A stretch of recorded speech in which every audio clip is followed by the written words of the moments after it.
Hello student, my self HP sir, मैं आपका account का टीचर।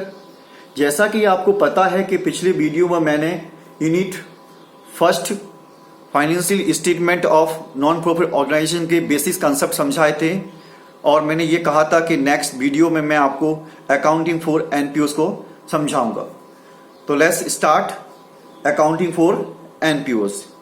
बच्चों, यहां पर आप बिल्कुल घबराना मत कि अकाउंट्स एनपीओस की जो अकाउंट्स होते हैं वो क्लास 11th में सोल प्रॉपर्टीज की तरह ही अकाउंट मेंटेन किए जाएंगे।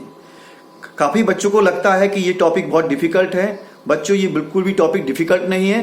क्लास 11th में जिसने अगर सारी अकाउंटिंग सोल प्रॉपर्टीज भी अच्छी तरह से की होगी तो यहां पर भी एनपीओसी की अकाउंटिंग बड़े आराम से कर सकता है। मैंने एक यहां पर एग्जाम्पल लिए बताना चाह रहा हूं कि एक स्कूल्स होते हैं, आप जानते हैं, वो ट्रस्ट के द्वारा चलाते हैं। और ट्रस्ट क्या होती हैं? नॉट फॉर प्रॉफिट ऑर्गेनाइजेशन होती हैं जिनका काम होता है प्रॉफिट नहीं कमाना। वो भी क्लास 11 की तरह journals, ledgers, subsidy books, cash books, trials और फाइनल अकाउंट तैयार करती हैं।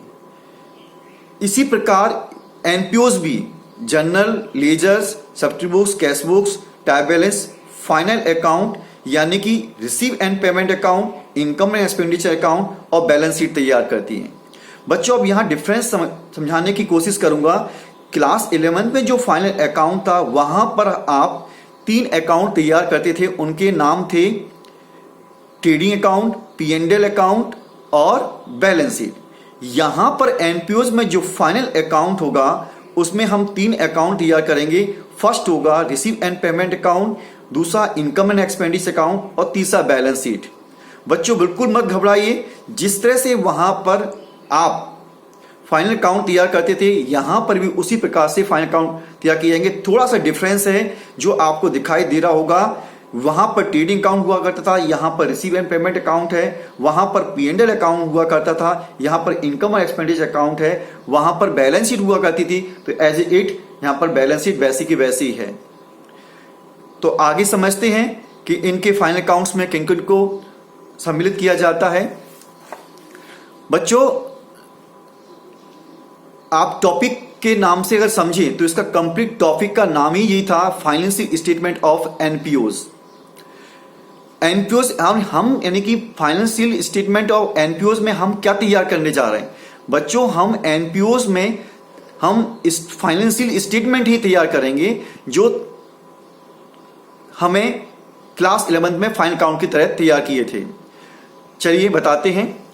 NPOs prepare the following statement at the end of year, यानी कि एनपीओस के जो भी स्टेटमेंट तैयार किए जाएंगे वो साल की अंतिम तारीख को तैयार किए जाएंगे। और क्या कहेंगे? और इसके फाइनल अकाउंट ऑफ एनपीओस में इंक्लूड्स फर्स्ट अकाउंट होगा आपका रिसीव एंड पेमेंट अकाउंट, जिसे आप आरपी के नाम से बुला सकते हैं।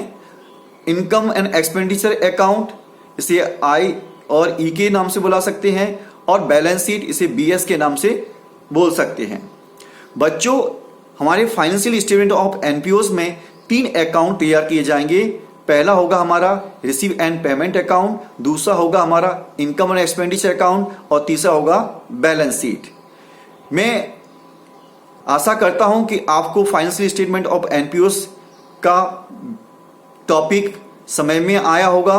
नमस्कार, जय हिंद।